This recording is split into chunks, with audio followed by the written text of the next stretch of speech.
A billionaire adopted her after her family abandoned her. What she did next is hard to believe.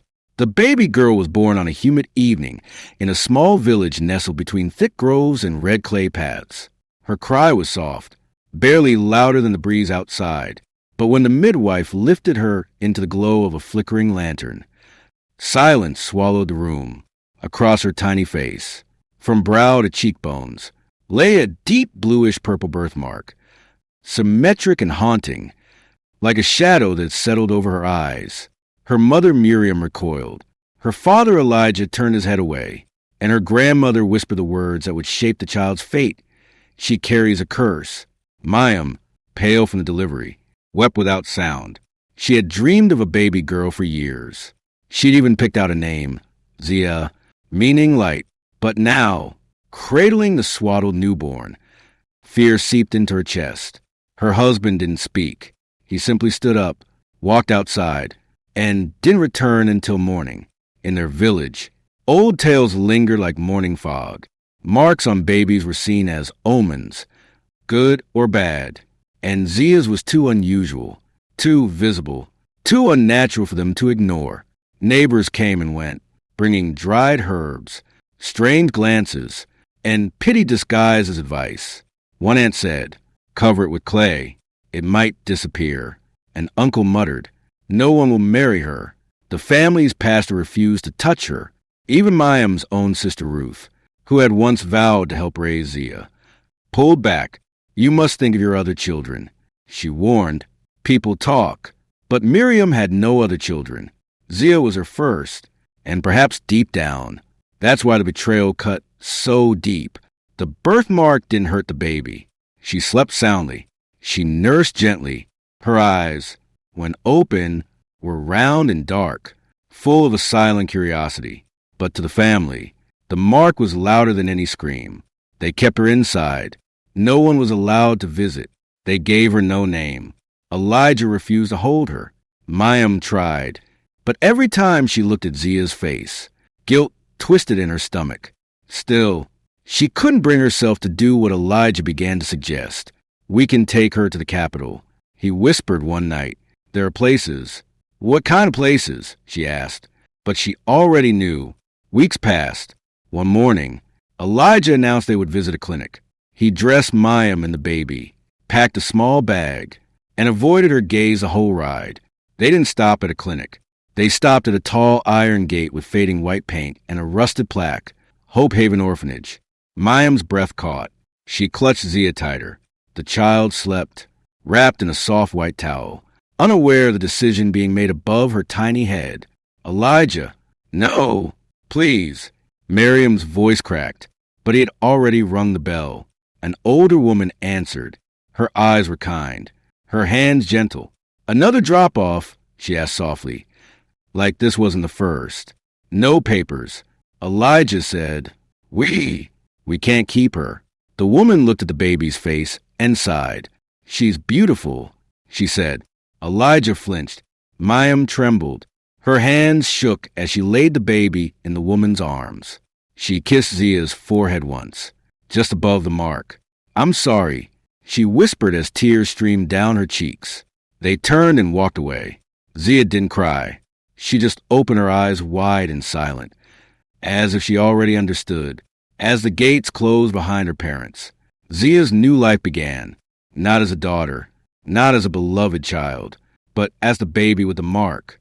And while her blood family vanished into the past, fate was quietly arranging a meeting with someone who would one day see that mark not as a curse, but as a sign that this little girl was born for something far greater than anyone imagined. Zia never asked about her birth family, not when she turned 5 and noticed no one else in the orphanage had her mark, not when she turned 9 and overheard the staff whisper that she was left behind. Instead, she clung to the man who saw her first, not with fear, but with wonder. Mr. Alden Cade, a white-haired billionaire, came to Hope Haven to deliver blankets and books. But the moment his eyes met the wide, silent stare of the baby swaddled in white, something shifted inside him. He had lost his granddaughter the year before in a car accident. Her name had been Zia too, And maybe that's why he chose her. Or maybe some wounds just know how to find their healers. He didn't announce his decision to the press. He didn't make it a headline. He quietly took her home to a large estate with marble floors, sunlit rooms, and walls lined with portraits of ancestors long gone. He gave her everything, but never once asked her to hide the mark. Instead, he said, "That's where your strength is. It makes you unforgettable." Dia grew up in silence and books, in kindness and routine. Her skin was rich and dark, her curls thick and proud. The birthmark remained, but her confidence grew taller than any shadow. She read everything from law to astrophysics, history to philosophy. She played piano and chess. She asked big questions. And when Mr. Cade took her to board meetings, she listened better than half the adults. At age 12, she created a math app that helped young kids learn faster. By 16, she was winning national debate contests. At 18, she delivered a TED Talk that left the world stunned. Her talk was titled, "What They Called a Curse Made Me See Clearer." She didn't mention her birthmark once, but she spoke of feeling unchosen, of being called names, of becoming what she wished someone had been for her. At the end, the audience stood, not for the speech, but for the soul behind it. Mr. Cade sat front row, hands trembling, tears rolling down the side of his cheeks. He couldn't stop whispering, "That's my girl. That's my girl." At 21, Zia launched the Haven Project, a foundation offering education and shelter for abandoned children with visible differences, birthmarks, scars, conditions. She said, "If you can see them, you must also see their worth." The foundation grew fast. One morning, an email arrived from a quiet town in her home country. A woman named Ruth, her aunt. She had seen Zia on TV, and she recognized a mark. Her message said, "We told your mother to leave you. We were wrong. We were so very wrong." Zia didn't reply right away. Instead, she visited Hope Haven, now partnered with her foundation, and asked for the old adoption file. Inside was a note left by Elijah and Mayim, no known relatives. Healthy, unnamed, facial mark. She held it in her hand for a long time.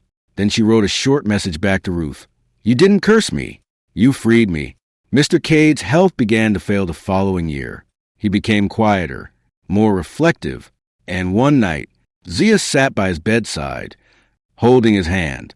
"Did I do okay?" she asked. He smiled, weak but certain.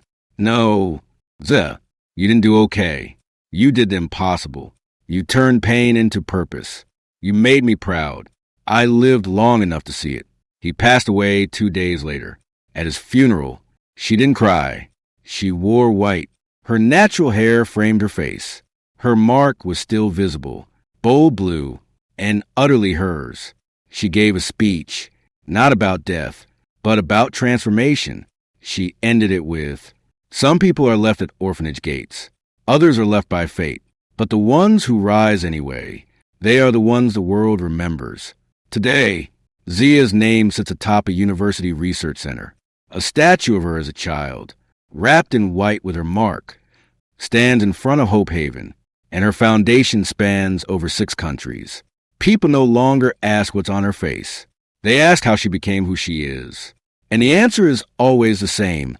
She was never cursed. She was born rare. And someone finally saw it. If you enjoyed this story, don't forget to give a thumbs up and hit that subscribe button for more emotional, dramatic, and unexpected tales. And let us know in the comments where in the world are you watching from. We love hearing from all of you. Until next time, stay kind, stay curious, and keep watching.